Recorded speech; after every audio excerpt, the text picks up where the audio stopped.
14.5 volts, wired to 2 ohms.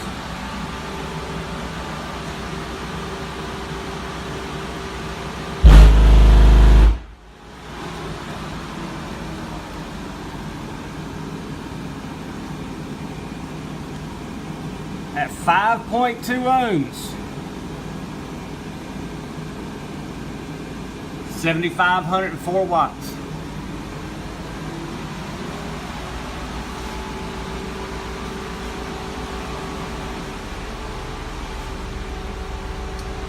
That was volume 52. Let's go to volume 53.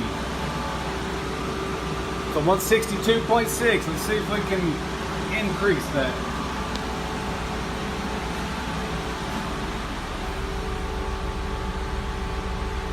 .5 volts.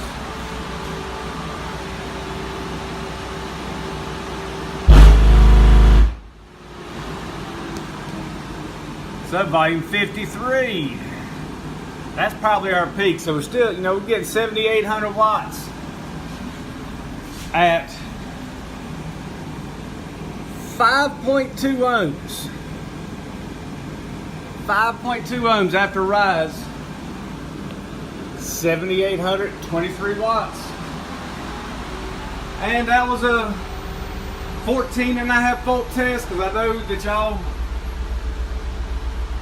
y'all were wondering what these amplifiers do at the 12 volt system. Well, there you go. 7,823 watts, 5.2 ohms.